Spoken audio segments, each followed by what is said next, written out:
CCGD 2025 Jammu and Kashmir, ठीक है भाई, जम्मू एंड कश्मीर की अपडेट क्या मेडिकल की अभी तक। देखो भाई, काफी बच्चों को रेफर भी पड़ा है, बहुत सारे बच्चे फिट भी हुए हैं। फिट जो था, मैंने जैसे कहा था आप लोगों को, फिट है तो भाई तू फिर फिट है, किसी भी सूरत में फिट है, उसमें डरने वाली बात नहीं है। कोशिश करना, डरना नहीं है, क्योंकि अभी देखो सोशल मीडिया बार बार देखोगे ना, आपको डर लगेगा, क्योंकि कोई कुछ कह रहा है, मैं कुछ कह रहा हूँ, अगला कुछ कह रहा है, तो उस वजह से आपको डर लगेगा, फिर प्रेशर, ब्लड प्रेशर हाई हो जाएगा। ठीक है, डरना बिल्कुल नहीं है, कोई बड़ा मेडिकल नहीं होता है SSCGD में, इजी होता है, नॉलेज होनी चाहिए भाई आपको कि ऐसे करना है। वहां आपको बोलेंगे भाई कैरी एंगल दिखाओ, आप जाके ऐसे दिखा रहे हो, ऐसे थोड़ा ना दिखाना होता, कैरी एंगल के लिए ऐसे दिखाना होता है, पीछे शोल्डर रखने होते, तभी गैप बनेगा, तभी गैप बनेगा। आप आगे कर लोगे तो गैप कम हो गया, यहाँ गैप कम हो गया तो बोलेगा 20 डिग्री है। आप लोगों ने ये तरीके होने चाहिए आप लोगों के पास, नॉकनी किस तरह दिखानी होती है, अगर फ्लेट फुट में दिक्कत है उसको किस तरह तैयार होकर जाना है। टिथ में कभी भी किसी को, मोस्टली मेरे हिसाब से 98% किसी को रिजेक्ट नहीं करते। टिथ में अगर दिक्कत है, टिथ का सलूशन है, और भी बॉडी में किसी अंग में जहां प्रॉब्लम नहीं है, प्राइवेट एरिया जैसे हो गया, आपको वहां कोई दिक्कत नहीं होनी चाहिए, क्योंकि वही मेन चीज है। जो आप मेल हो, ये है तो मेल के वही है। अगर वहां दिक्कत होगी, कह रहे वेरिकोसील है, तो करेंगे भाई, वेरिकोसील में भी कुछ परसेंट अगर थोड़ी कम होगी तो बच्चे को एक्सेप्ट कर देते। DNS में काफियों को रेफर पड़ा हुआ है, ठीक है, तो डरना नहीं है। रेफर मारने वाला मारता रहेगा ग्राउंड में, अंपायर जितनी बार ये बोले जाओ भाई थर्ड अंपायर के पास, थर्ड अंपायर तो रेफर करने वाला, वो तो वैसा नहीं ना होगा। अगर उसने गलती से किसी वजह से आपको भेजा है तो वहां पे आप फिट हो जाओगे, अगर आप फिट हो तो। मैंने ऐसे भी कहा कि अगर बच्चा कोई फिट था फिर भी अनफिट किया उसको, भाई तुम मुझसे बात करो, मैं तुम्हें बताऊंगा किस तरह फिट होना है, ठीक है। गवर्नमेंट हॉस्पिटल जाना, वहां से लिखवा के लाना कि मैं फिट था, इसने मुझे अनफिट कर दिया, फिर कोर्ट केस ठोकना है, कोर्ट केस में ऐसे आ जाओगे वापस, ऐसे सेकंडों में। तो ये भी तरीके होते हैं, मेरा आपको फिट होना पड़ेगा भाई, ये नहीं कि अनफिट ही चले जाओगे, फिर नहीं, फिर तुम ही बल्ली के बकरे बने। ठीक है, आई चार्ट कौन से यूज हो रहे हैं, जो मैंने आप लोगों को पहले बताया कि बडगाम में भी डिजिटल हो रहा है, बनतलाब में भी, और उसके आई चार्ट के 3-4 पास है, बडगाम में 4 पास है, इधर से 3 पास है, ठीक है। ई था, सी का होल था, मैंने बताया लेफ्ट राइट ईस्ट वेस्ट, उसमें चेक करते हैं। AOX था, ऑलरेडी मैंने बहुत टाइम पहले कहा था कि भाई इसकी तैयारी कर लो, ठीक है। बहुत सारे बच्चों ने कर भी ली, जिन्होंने नहीं भी की, अगर चाहता कोई आई चार्ट तो भाई मुझे इंस्टाग्राम पे मैसेज करो, अजय राजपूत SSC वाला। बाकी जम्मू कश्मीर की पासिंग परसेंटेज भाई बेस्ट है मेरे हिसाब से अभी तक। अभी तो मेडिकल हुआ ही क्या है, 3 दिन हुए, अभी ये चलना है 18-20 दिन तक चलना है, ठीक है।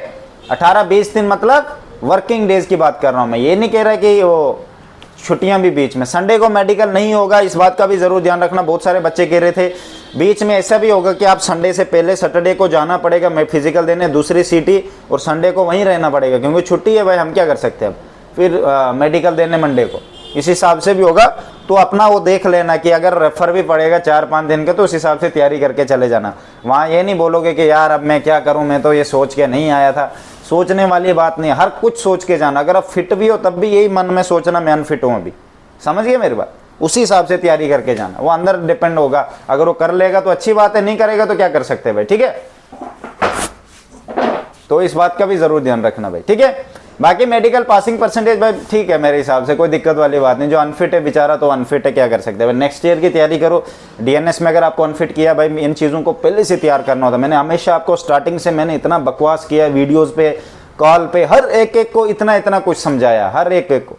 भाई आप समझोगे नहीं यार, लास्ट में इधर ही बल्ली का बकरा, इधर ही प्रॉब्लम होती है। इसी चीज़ के लिए तो हम स्टार्टिंग से आपको समझाते हैं कि भाई DNS है तो ये करते हैं। अगर हम ज़्यादा बोलते भी, आपको उसके लिए ऊपर इम्प्लीमेंट करना होता है। DNS से आप कह रहे रेफर पड़ गया, अंदर घुसा दिया, वेरिकोसील है, वेरिकोसील में कौन तुझे एक्सेप्ट करेगा। माइनर में कर भी सकता है, मैं मानता हूँ, जब तक ट्रेनिंग में आप चल पड़ोगे, ठीक है। वेरिकोस में भी दिक्कत होती है, वेरिकोस के भी 1000 इलाज है भाई। जम्मू में तो भाई फ्री में हो जाता है, आप लोगों को तो इतना भी नहीं पता है, फ्री में हो जाता है भाई।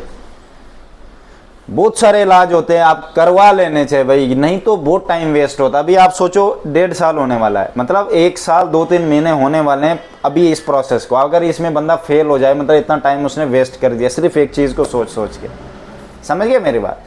तभी मैं कहता अगर आए हो ना, बहुत सीरियस तरीके से आओ, सीरियस तरीके से मेहनत करो, फिर टाइम वेस्ट नहीं होना चाहिए।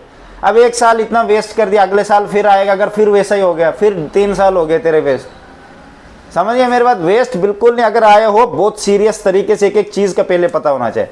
अब 2026 की वैकेंसी आने वाली है, तुम तो फिर भी ठीक थे, तुमसे भी नल्ले आने हैं। उन्होंने क्या करना है, फॉर्म फिल करना है, डिस्ट्रिक्ट कुछ डाल देना है, डोमिसाइल में कुछ लिखा है, उसमें कुछ, क्योंकि पता ही नहीं नोटिफिकेशन कौन पढ़ेगा 75 पेज वाली, थोड़ी ना पढ़ेगा कुछ। मैं वीडियो पे तो बताऊंगा, पर मैं किस किस को बताऊं भाई, ये आते हैं बाद में, एक एक जुड़ता है तो नहीं पता चलता। अगर ग्रुप है आपके बने तो शेयर करो भाई वीडियो को, ठीक है, मेरे वीडियोस को शेयर कर दिया करो, आप ही के लिए फायदा जो न्यू जन आगे पीछे आने वाले हैं। फॉर्म किस तरह फिल करना है, देखो भाई मैंने फॉर्म के लिए भी आपको ऑप्शन रखा हुआ है। अगर आप मेरे से बता के चेक करोगे, पर मेरा बैच लेना पड़ेगा, मैं आपको सही तरीके से बताऊंगा। अगर आपके डॉक्यूमेंट्स में कोई गलती भी है, वो हम डॉक्यूमेंट देखेंगे कि किस में गलती है, क्या वो ठीक करवा सकते हैं हम बाद में, ठीक है भाई। बट फॉर्म सही से फिल होना चाहिए कि हम जो फॉर्म में डेटा डाला है वो बाद में हमारे पास होना चाहिए, हम कर सकते हैं उस डेटा को इनके जमा कर सकते हैं। ये नहीं कि आप डिस्ट्रिक्ट कुछ डाल दोगे, रेतो कहीं हो, तहसील कुछ डाल दी, पोस्ट ऑफिस कुछ डाल दी, ऐसे नहीं चलेगा भाई। डॉक्यूमेंट में कुछ भी हो उसको हम ठीक कर देंगे, पर आप रहते कहाँ हो पहले एग्जैक्ट इन्फॉर्मेशन। वो डॉक्यूमेंट 10th मार्कशीट हो उसको भी हम ठीक करवा सकते हैं, डोमिसाइल हो उसको भी हम इजीली ठीक करा सकते हैं, कैटेगरी को इजीली ठीक करा सकते हैं, ठीक है। तो उस बेस पे भरना, ये नहीं कि हम उसमें कुछ लिखा था तूने इधर कुछ भर दिया फिर बाद में भाई बल्ली के बकरे तो बनोगे, डेफिनेटली कह रहा हूँ मैं, वेस्ट होता टाइम फॉर्म में देखना। अभी तो बहुत सारे बच्चे कह रहे हैं मेरी नौकरी लग गई, भाई ऐसा नहीं है। विदेल्ड में कौन आना है, मैंने आना है। फिंगरप्रिंट मिसमैच जो आएगा विदेल्ड में आएगा। डॉक्यूमेंट में भी ध्यान रखना, जिसने मिस्टेक की है, डिस्ट्रिक्ट या कुछ भी गलत डाला, भाई आप लोग ध्यान रखना अपनी बात। मुझे नहीं लगता आपको बाद में मिसमैच भी कर सकते हैं, बट डॉक्यूमेंट सही होने चाहिए आपको। यहाँ सेंटरों में एक्सेप्ट कर दिए हैं, इस बेस पे चलना, बट पूरा भी अभी भी एसएससी आपको नोटिफिकेशन में एक बात कहता है कि आप 100% श्योर आपको हम नहीं लेते, आप टेम्परेरी बेस पे रहोगे जब तक हम आपके डॉक्यूमेंट्स पूरे फुल अथॉरिटी के साथ आपके डॉक्यूमेंट ना चेक करे जाएं, ठीक है भाई। तो तभी मैं कह रहा हूं अगर गलती है तो भाई फिर अपने आप को बचा के रखना। ये एफिडेविट नहीं चलते हैं यहाँ, घुसा दिए उससे क्या होगा, वो तो बाद में एक्सेप्ट होने नहीं है। ये चेक तो वहां करना है ना भाई, एसएससी के उधर हेडक्वार्टर में, यहाँ थोड़ी ना होगा। यहाँ क्या है, सेंटरों में इनको ऐसे भेजा, इनको क्या पता एप्लीकेशन फॉर्म में क्या डाला आपने, ये तुझे आपका डॉक्यूमेंट चेक करें, एप्लीकेशन फॉर्म थोड़ी ना चेक करते। समझ गए मेरी बात, मेरी तरफ से बेस्ट ऑफ लक।